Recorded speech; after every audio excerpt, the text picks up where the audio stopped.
Hi, everyone. Judge Andrew Napolitano here for Judging Freedom. Today is Friday, August 23rd, 2024, the end of the day, the end of the week, our happy time, our intelligence community roundtable with my dear friends and collaborators, Ray McGovern and Larry Johnson. Ray and Larry, welcome here, as always. A lot to talk about. I want to start with you, Larry. On this show on Monday, you made the startling comment that because American artillery and weaponry was used, because it was fired by American technicians, because American ammunition killed Russian soldiers, because American intel authorized and probably planned it, the invasion of Kursk constituted legally and morally the United States of America invading Russia. Right. And I have put that question to almost every one of our friends and colleagues on this show, and nobody challenges you. Everybody says either Larry is right morally or legally, or this is the way it is perceived in the Kremlin. Right. Yeah. How do you feel about this a week or 5 days after you made the statement, Larry? Yeah, so let's just reverse roles. Okay. The Russians are supplying Mexican drug cartels with medium-range missiles. They're supplying them with artillery rounds. They're supplying them with mortar rounds. And those Mexican cartels are carrying out attacks in Texas, in Arizona, in New Mexico, and killing American citizens. Would we view that as an act of war by Russia? Of course we would. Of course we would. Yeah, absolutely. So stop with the nonsense. Stop with the delusional stuff of like we're some innocent bystander who just happened to give a quarter to some homeless guy who was asking for some money. No, we are actively involved in Ukraine, using Ukraine as a proxy to fight Russia. And now that we've crossed the border, we have literally crossed a red line, and we will pay a price for that. Russia's going to do to us what we would do to Russia if Russia was doing the same thing. And it's Colonel McGregor says that the invaders cannot make their way back to Ukraine, that their supply lines have been cut off. Fuel, food, medical supplies, ammunition, and the Russians have the military version of a noose around them. First, Larry, and then we'll segue over to Ray. Are American human beings, whether they're CIA or contractors or soldiers of fortune or active duty military not wearing their American uniforms, likely inside that noose, Larry? Oh, yes, absolutely. And the Russians have made it clear they're not going to get treated as prisoners of war. So Ukrainian soldiers that are captured, they're going to be treated as prisoners of war. They'll be available for prisoner swap. Not the foreigners. The foreigners are going to be treated as spies.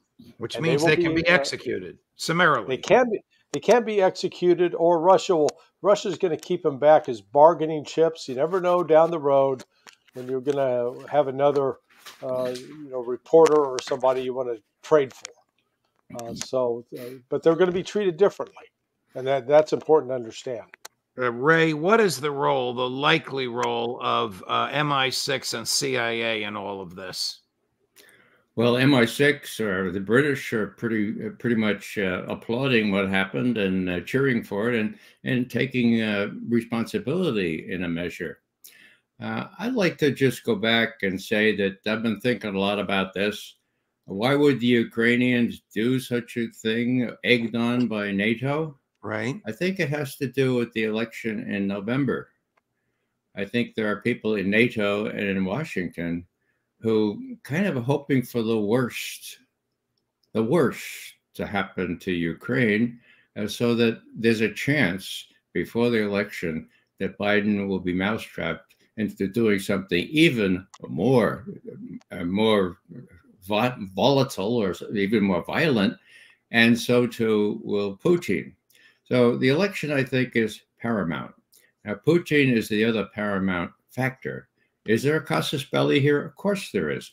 But it really requires Putin to say, okay, we're going to choose this as a cause for war. Is it safe to conclude, Ray, that the elites in NATO want Vice President Harris to win because of Trump's attitude about who should be paying NATO's bills and who should be fighting NATO's fights? Well, not only they, but look at the people in Kiev. Look at their desperate situation. Now, what they've done is taken troops off the active line. There's nothing really to prevent the Russians from going right to the Dnieper River next week, for God's sake. Now, that has to be, you have to be an idiot not to realize that. Why did they send them? Why are they still sending them into Kursk, where they're sitting ducks, where they're going to be eliminated?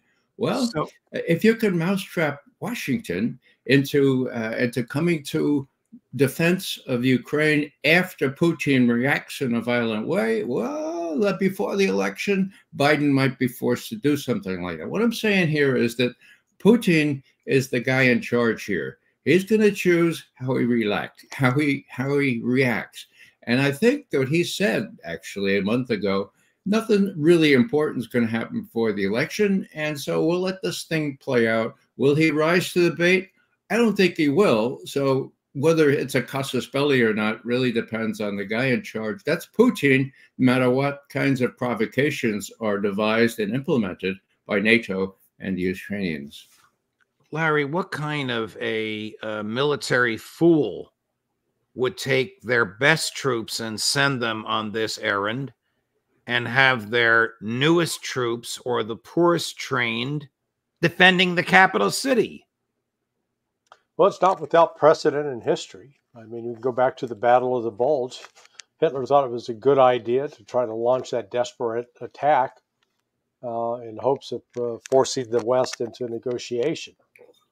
So clearly the people who planned this operation, they probably were not the gold star students at the military academy. Let me put it that way. Because it's one thing when you are already at a numerical disadvantage to stretch the line of combat, because that means you now have fewer people to put along that line. It's a math problem. You know, you got to be able to do some basic addition and subtraction. While for the notion that, oh, we're going to force the Russians to pull troops out of the Donbass and send them north, they haven't been paying attention to the fact that Russia has been expanding. It's doubled the size of its army in the last 18 months. They're now up around 1.4 million and still growing. So, you know, this is the planners behind this just proved that they were incompetent, just to be polite. Ray, I want to go back to a question that I asked you and Larry the first show that you were on with me. Seems like 100 years ago. It was only 3 years ago. And that is the truthfulness of intel making its way back to Langley and ultimately the White House. Does the White House now know how precarious the Ukraine situation is from CIA? Or is that intel still being doctored to please the prejudices and political needs of Jake Sullivan and Tony Blinken? I don't know, Judge. It seems probable that the latter is the case, but it really doesn't matter.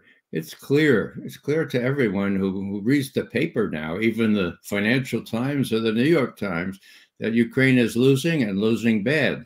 I don't really, I don't give a lot of credence to the notion that all these people, NATO generals included, got D's in their military science. This has to have a purpose. The fact that we can't come up with a sensible purpose other than the one I just adduced, namely the worse, the better, the more defeat that Ukraine suffers now before November, the more likely Biden, Blinken, and Sullivan, for their own personal reasons, are likely to come in big time with joint air-to-surface standoff missiles. Well, that's under discussion now. Those things have a range we could hit well inside Russia, staying in Ukrainian airspace. F-16s with pods that can handle nuclear weapons. Well, if those things go up, the Russians are going to shoot them down. If they don't go up, they'll probably shoot them on their airfields if it's clear that they're so armed. But that doesn't mean that Russia has to make a war. Russia can just go, as it has, attriting, as they say, and wait until see what happens in November. The Ukrainians can't wait till November. They are very deathly afraid that Trump is going to win, or that Kamala will be just as bad as Biden in terms of indecisive and just kind of she's an unknown certainty, uncertain known here. And this is the intense period before the election. Everything depends on how they perceive what the U.S. will do. If they're losing big time, and if they lose the election. Okay, Biden, and who comes in? Well, a fellow who says he can end the thing in one day. If I were in Kiev, I would think, well, let's do something really imaginative. Let's get the people in the White House and in London to support us. And there are enough people that would support that kind of risky adventure. Last thing I'll mention, Syrskyi, commander-in-chief of the Ukrainian forces.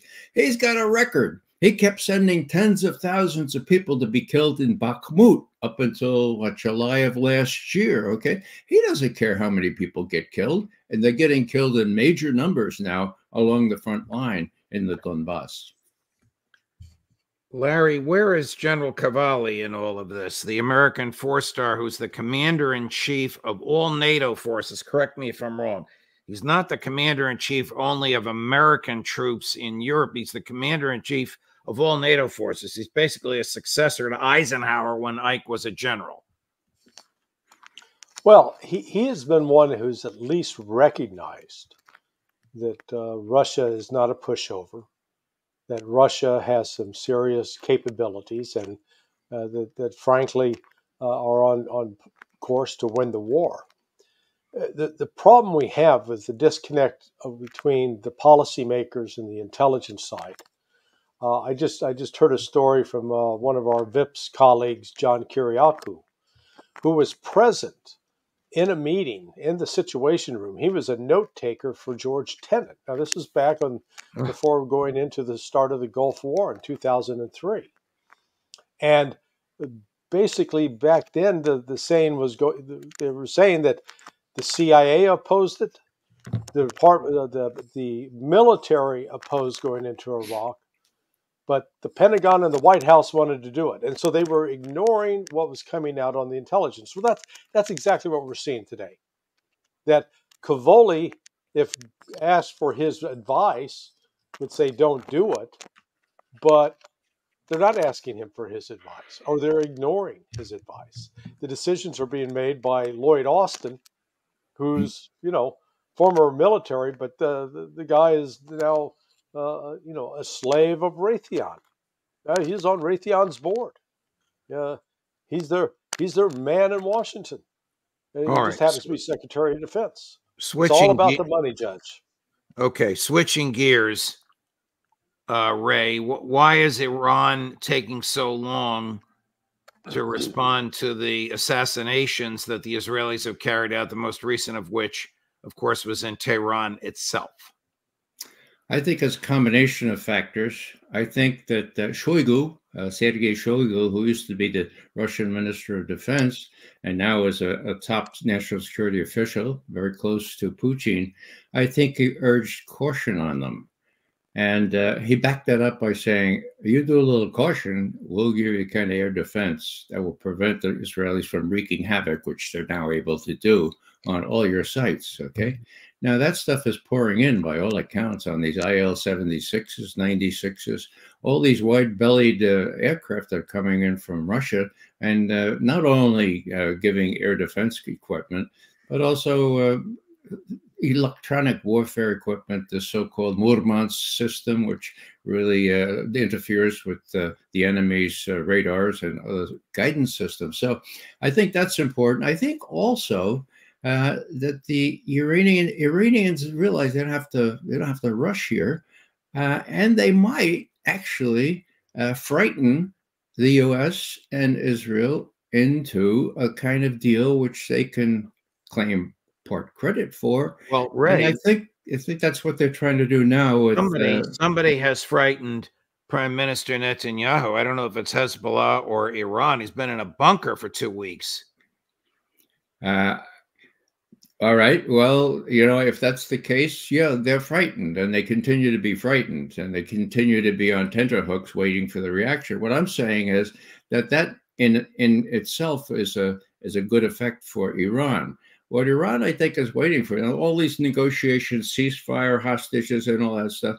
There's a slight chance that the U.S. will be able to browbeat Israel into thinking, well, all right, let's have a ceasefire. Now, while there's still that chance, and it probably run out this week after Blinken comes home after all these visits, then and then only would the Israelis say, okay, well, you know, there's nothing much to lose here. We've got air defense equipment.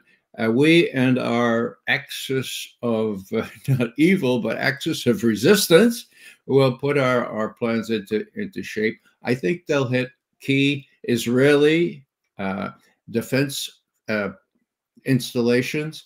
There's a good chance, I'd say 50-50, they will hit or that is the resistance will hit our troops in Iraq and in Syria.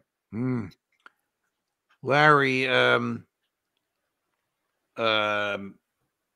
Professor Mearsheimer has nicknamed Secretary Blinken Netanyahu's lawyer. Yeah, I thought that was hysterical. Our friend and colleague Matt Ho reports from sources that the Israelis themselves are mumbling among themselves that Blinken is not believable, that he doesn't tell the truth. And our friend Chaz Freeman, ambassador of Freeman, says this is the least reputable State Department in the post-World War II era. Yeah, well, it's all you know, all true. What we need to wrap our minds around is that the Blinken efforts here have nothing to do with achieving actual peace between Israelis and Palestinians. I would argue that such peace is unattainable, that this push for negotiations is a chimera. It's not real. It's never going to come to pass, because as long as the Zionists, these ultra-religious loons that are settling the West Bank and pushing out Palestinians, as long as they remain the dominant force in government with the Ben-Gvirs and the Smotrich, they have only one objective. That's exterminate the Palestinians. They don't care how they exterminate them, whether they physically remove them, exile them, or kill them. But they're not about to coexist with the Palestinians. They have no intent to do that. So all this other window dressing and negotiations, it's just political theater. Ray, doesn't the whole world, with the possible exception of Blinken, understand that what Larry said is correct, that the Israelis are not seriously negotiating, and if Hamas agrees to something on the table, the Israelis will raise the ante, and whatever the Israelis put on the table, they know Hamas can never agree to, that this is a charade, that Netanyahu couldn't care less about the hostages? Doesn't the whole world, except for Tony Blinken, know that? Well, most of the world, I would say maybe Joe Biden and Kamala Harris and Tony Blinken might be able to pretend to themselves that this charade is believable by a lot of the world. Meanwhile, it puts off the notion of Israel doing something really dastardly, or Iran. So they're playing for time here. And as I see it, the Iranians have it's the Iranians' turn. What are they going to do? Well, that remains to be seen. Meanwhile, this hostage and ceasefire dance is really necessary to show that we're trying our best. And if it goes up in flames, who's to blame? The Iranians, of course. And not only the Iranians are doing this kind of thing, but you know what they're doing? They're trying to affect our election. That says, right. So says the National Intelligence Director, what's her name again? Avril Haines, who Right. was prescient enough to realize in Is she January of last year. Is she a serious intelligence professional who's recognized as such by the rank and file, or is she just a political hack that Biden appointed in this amorphous job that's supposedly in charge of all intelligence? She's a very serious political hack. Right. Okay. She approved. She's a lawyer, right? And so she approved the drone strikes. And then she went to be John Brennan's deputy for a while, and John sang her praises. And then when John raided the Senate computers, the Senate intelligence community, he got rid of Avril Haines. She went to the NSC, and what did she do? Oh, she investigated the CIA invasion of the Senate. And she's always. I wonder how that investigation turned out.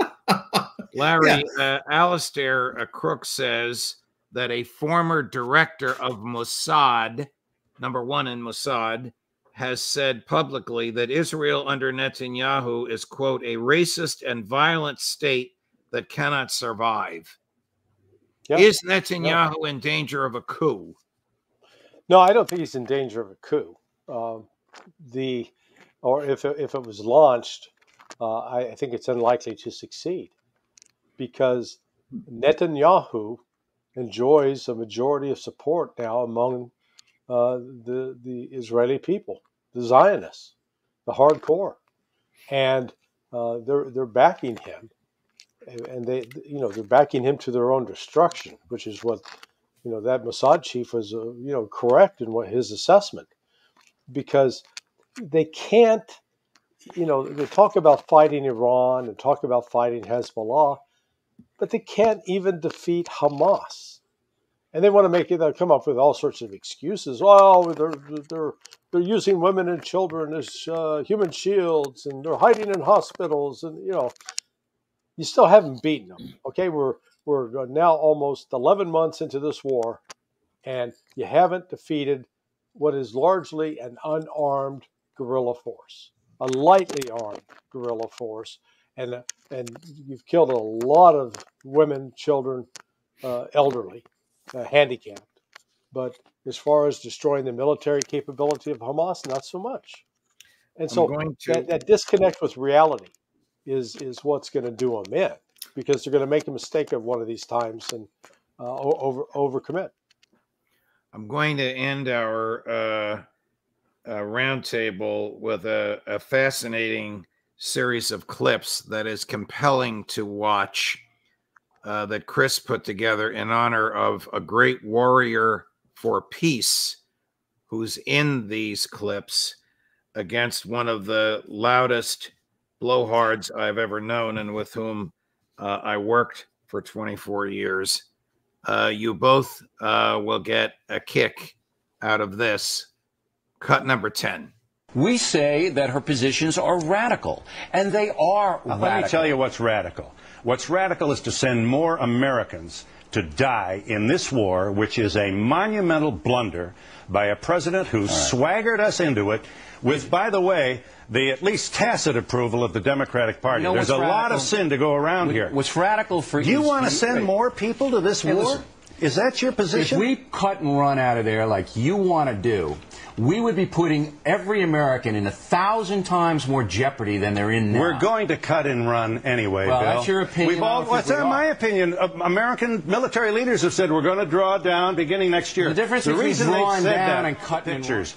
Now listen. You wouldn't send your children to this war, Bill. My nephew just enlisted in the Army. You don't know what the hell you're talking about. Very good. Congratulations. Yeah, and you ought to just walk away. How many more young men and women are you going to send to have their arms and legs blown off so that you can be tough and point at people in a kind of cowardly way? And they knew that, first of all, only Congress can declare war. Why is that unimportant to you, Billy? Listen, why can't you become the patriot that your loud voice proclaims to be and stand behind the Constitution and insist that we never go to war again without the approval and the consent of the United States? Poorly planned and poorly executed, but Bill O'Reilly wants to send more kids to fight and die. We've already had almost 2,000 Just let me have the last word. In the last year, two things have doubled. The number of dead American troops in Iraq have doubled from over 1,000 to almost 2,000. You know what else doubled, Billy?